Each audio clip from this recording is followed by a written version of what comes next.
And I've got the very sexy title of a switch list for way freight 63 by the Vegas method, as in Las Vegas. And I just want to illustrate the car routing that I use on my model railroad. It's just something I invented, and I will try to explain what a switch list is, what way freight 63 is, and what the Vegas method is. Now, if I can just advance the slide.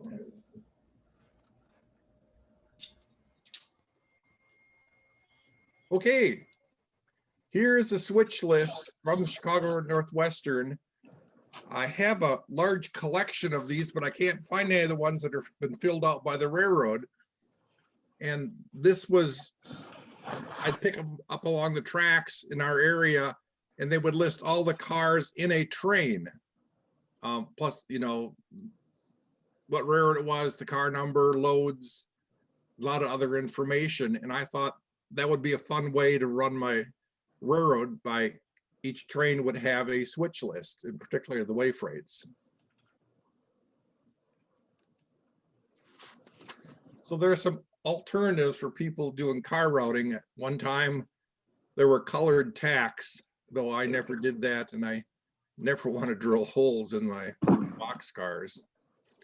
Waybills, I've done waybills, but I was really good at never being organized with the cards, and I could never find the right card to match a car that I wanted to do. So I gave up on that. And then I came up with this computer generated switch list that randomly selected what industry needed a car.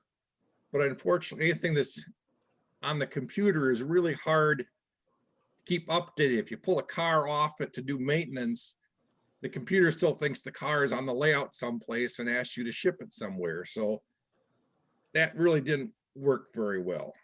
So for me, the must-haves are the car routing must be random. It must be realistic in the sense that it matches the prototype, in which case my model railroad and what happened on Northwestern in Baraboo, Wisconsin.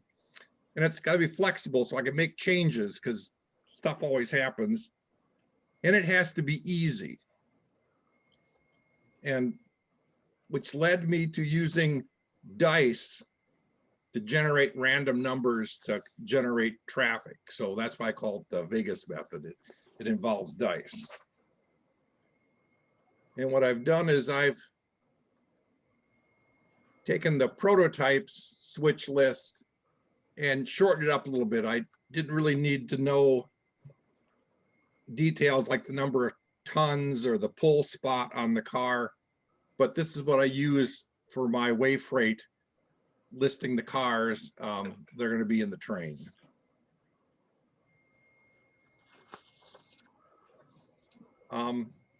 Here's part of a timetable. At one time, they actually called the line through Baraboo the Baraboo subdivision from Madison to Elroy. Madison was a division point, and so was Elroy. This didn't exist being called the subdivision very long. It was usually called the Madison division. But you can see that there were way freights, number 62 and 63, that ran from Madison to Elroy. And depending on the time period, that sometimes the trains were one engine and crew would run up to Elroy, and a different engine and crew would run the other direction. Sometimes there were every other day. It changed continuously, but this is just one of the timetables that I stole. And at least for my model railroad, which is Baraboo, Wisconsin, my hometown, the way freight number 63 would come up from Madison with the cars to be set out. And when I got to Elroy, there were no through cars.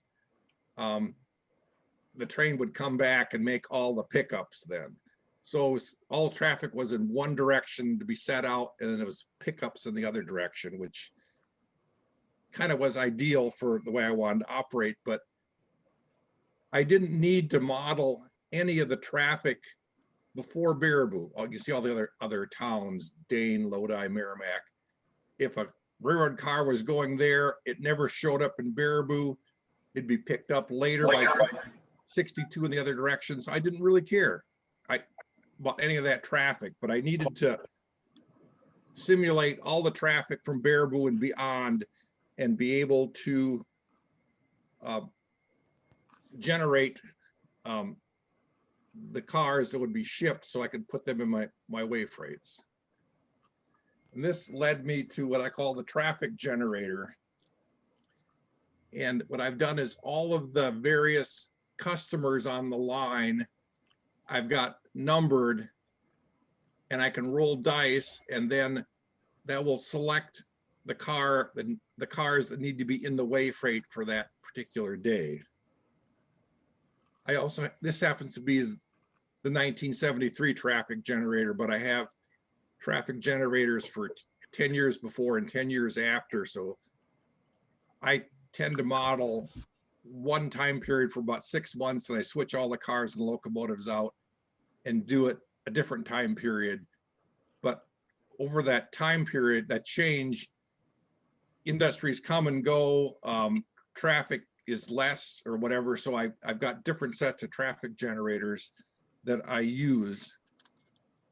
So I wanted to have these traffic generators actually match the prototypical frequency.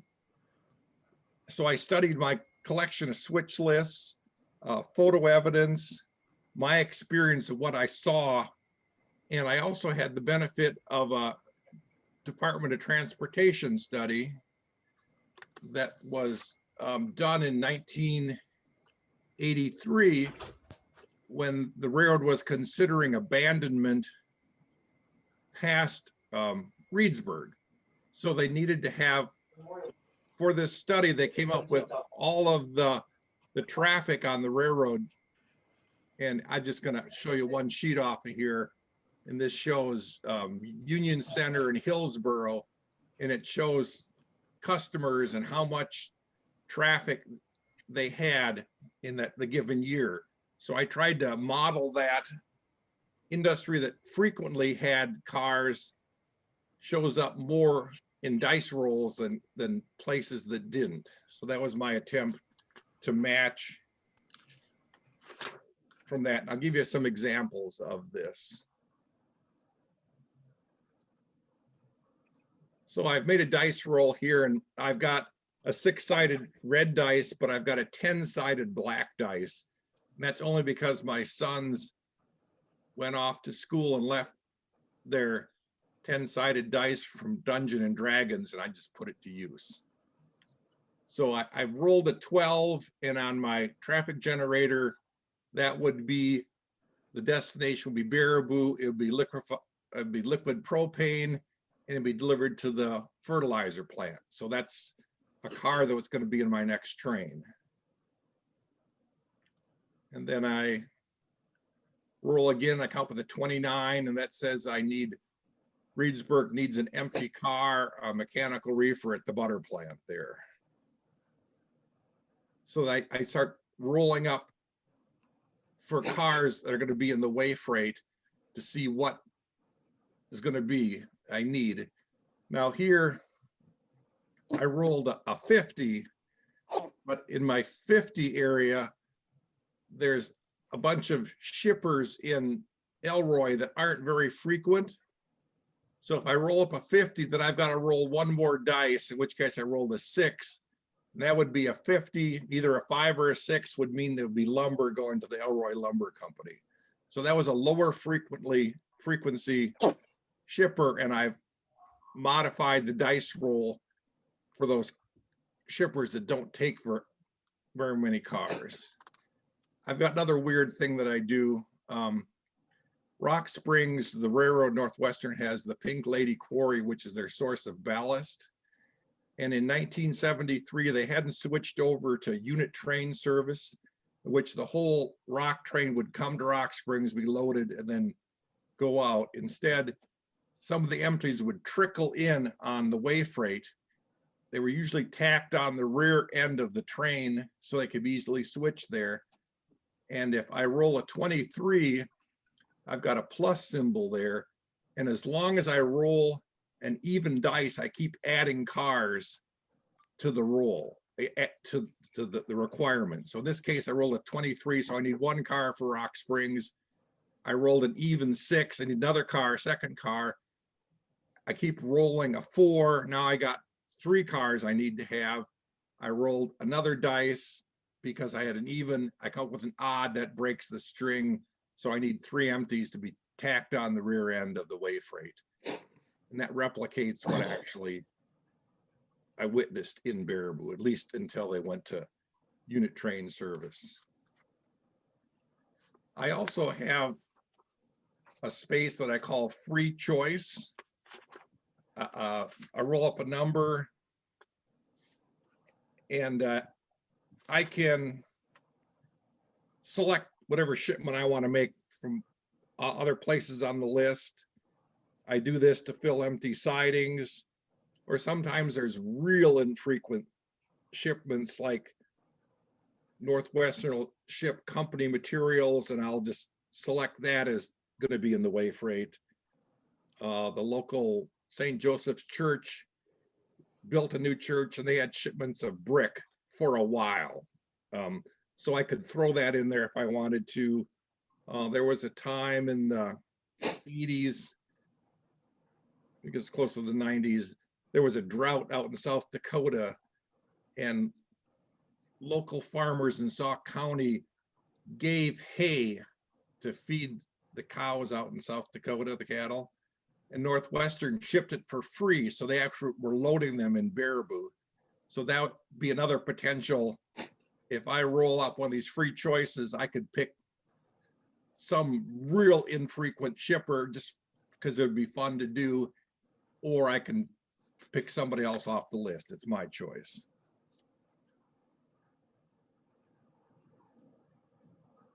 Now what I had done is, so I'm making those rolls, I write down what they are so I can look in my staging yard and pull those cars to make up the way freight. And I don't know how I possibly rolled this up because the odds are very poor that I'm going to roll a 12, a 13, and a 14. Oh, and at the same time roll a 27, a 28, and a 29. That's just, I should play the lottery if I can do that. What did happen was I rolled a 31, and that happens to be a liquefied propane gas car, tank car, but I only have 2 in my fleet, and one of them I've used here at number 12, and the other one was already out on the railroad. So I just scratched it out and I rolled again and pulled another car into the train.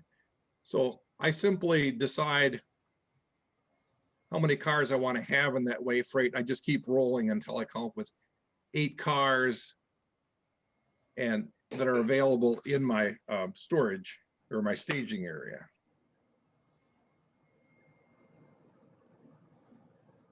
Now here is the completed switch list for this particular day.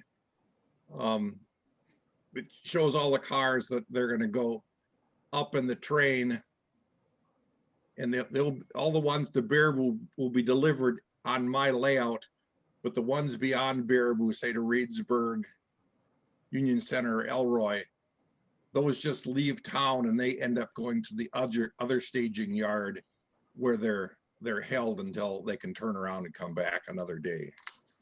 So I've got a staging yard either end of my railroad, and I've got way freights in each direction from there. Just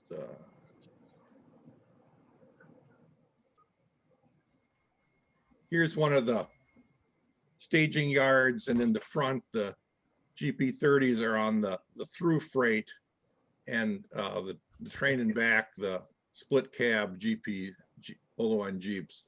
That's the way freight that's going to come up to Baraboo, switch, and then move further up the line. The other storage yard, I've got a GP30 on the through freight in the opposite direction. There's parts of the rock train there that will make their appearance and travel through Baraboo. And here's Wayfreight 63 arriving in Baraboo with the cars that I've rolled dice for to call up that day. Now what I do is 62 runs in the opposite direction. They frequently meet at Baraboo, but 62 picks up cars on its way back to Madison. Everything kind of goes through Madison. And what I do there is when 62 rolls into Baraboo, I roll a dice. And if it's an odd dice, that car gets picked up. If it's even dice, that car stays in Baraboo until the Wayfreight comes the next day. So everything is generated randomly by dice. The shipments in as well as the pickup. So cars may not be picked up immediately. They may sit there for a couple days, but that's all randomly generated. So that's the way my model railroad operates. And I only have the Wayfreight's the only ones that I roll cars for. The through freights, I'll pull cars that I need for the Wayfreights, but the through freights just roll through town and go to the other storage yard, and they're just kind of the reserve of cars that I would use to make up the trains. So I'll be open to questions on that. I do have a question. Sure. On the timetable you showed, one train is a second class and the other train is a third class. Any idea why they did that?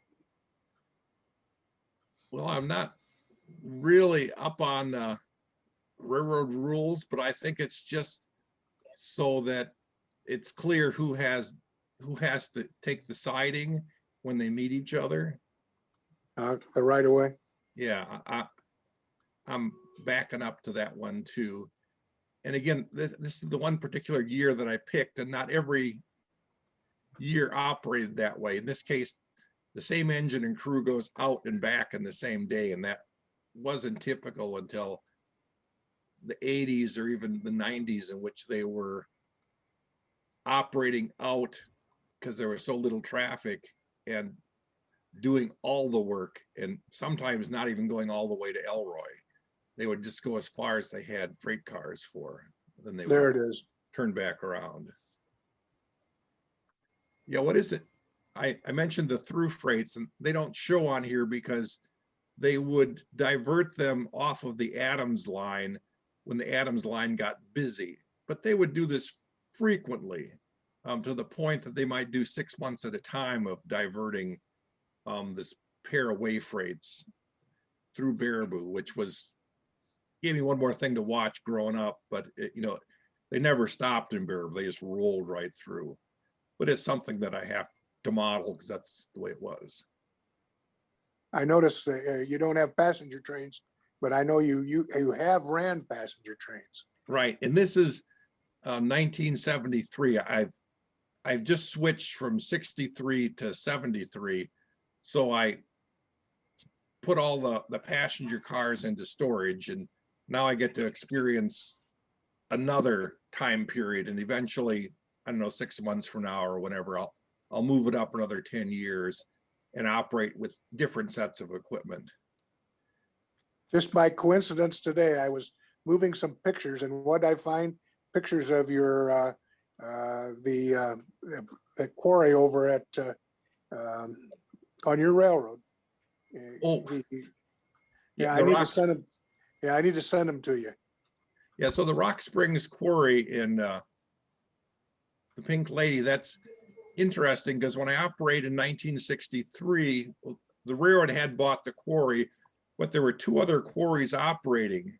So there was traffic in 1963 that doesn't exist 10 years later in 1973.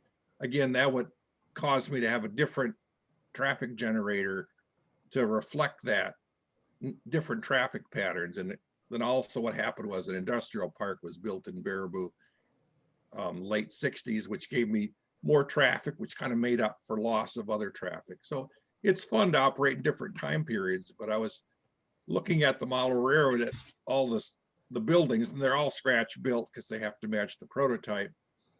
And other than two of them, none of those exist today. I mean, they're all gone. I mean, only the Baraboo Passenger Depot still stands, and the Northwestern Refrigerator car shops, which used to be the Ringling Brothers circus shops, exist on my model railroad. I mean, my model still exists in the prototype. Everything else is gone. I'm getting too old when I remember things that nobody even knows anymore. But operating in 1973, I get to have circus trains now, which is really great because there was an annual circus train out of Baraboo, and I do have equipment for that. So that it's also another thing that's fun to change the time period, then I get to operate different sets of equipment.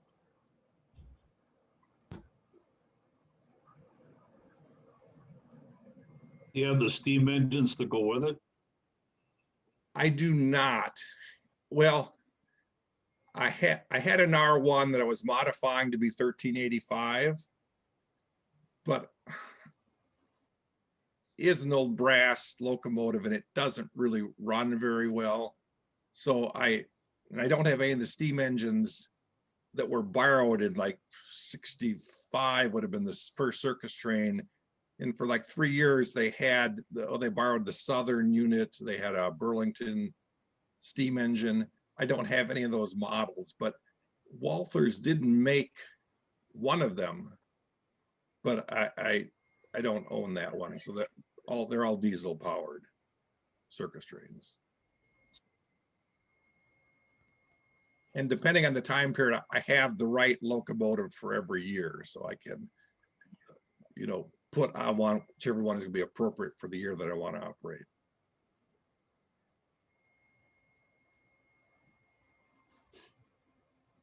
So is there anybody out there that's going to give up their way bills and switch to rolling dice to move their traffic?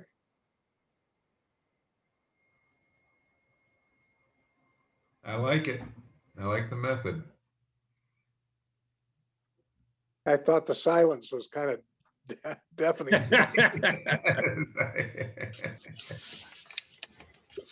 This is Rod Thompson. I enjoy this. I think I will look into doing it for my own railroad. Thank you very much. I don't like things that are hard, and this is the simplest way to generate the randomness of railroad traffic, as long as you can do a little basic research on what the shippers were and what sorts of cars would typically operate. I don't have any room for a pickle car, for instance. Actually, years ago, I did use a dice to determine how many cars would be on the way freight, but it did not determine which cars would be.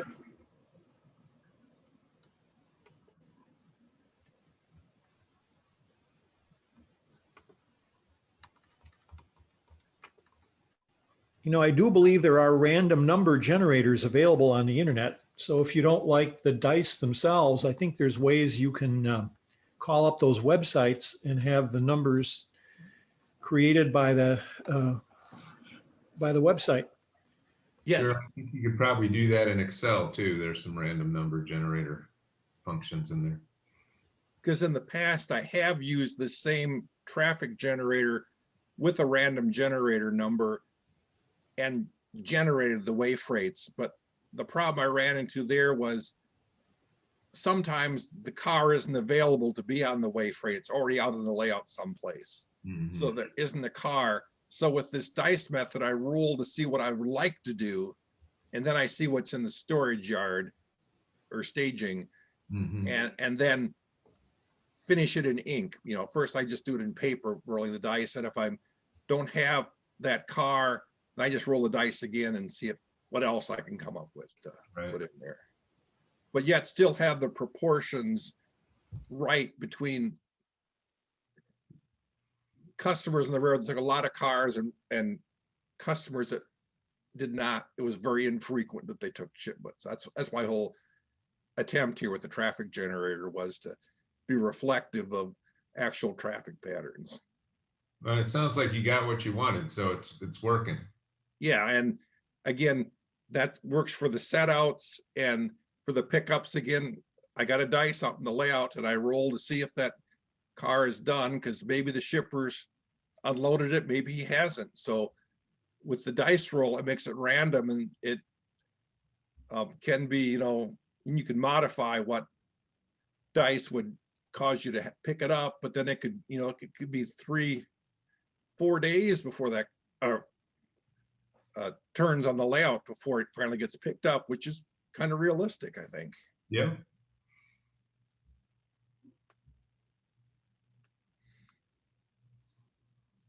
Well, thanks for putting that together, Greg. Getting that, cleaning up Thank that you, Mark. stuff that I gave you. Yeah, that was very easy to do. So the offer stands for anybody else who wants to do this but doesn't want to mess with PowerPoint. Just send me a bunch of pictures and give me instructions on what order you want them in. I'd be more than happy to do that for you. And I did manage to make the right buttons to turn on the PowerPoint presentation. I didn't see your email from yesterday to see that we could have practiced it, but it went. Oh yeah. Great. No problem.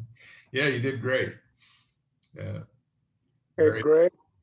Yeah. Greg, Mhm. Ron Jelson might have something for us on a outdoor railroad. He is on here. I don't know if he's got his mic on or not. Okay.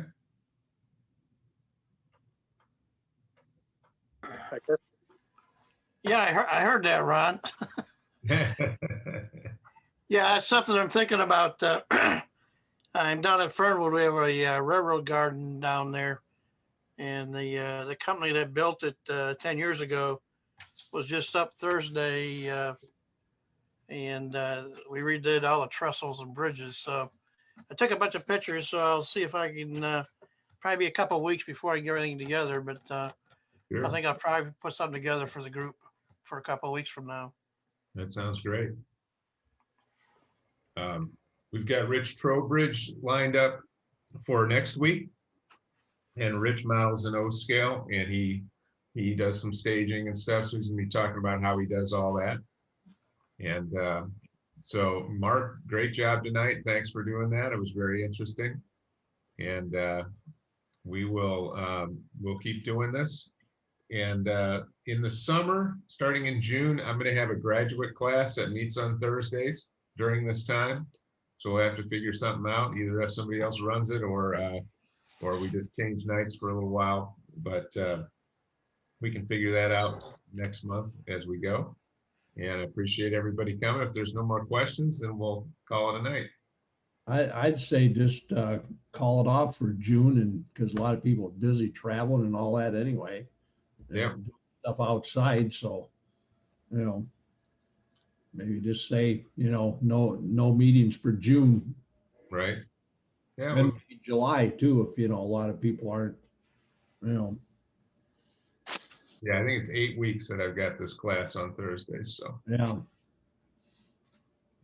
I don't know. I kind of look forward to it. So if we could move it to Tuesday nights or something like that, that would be wonderful.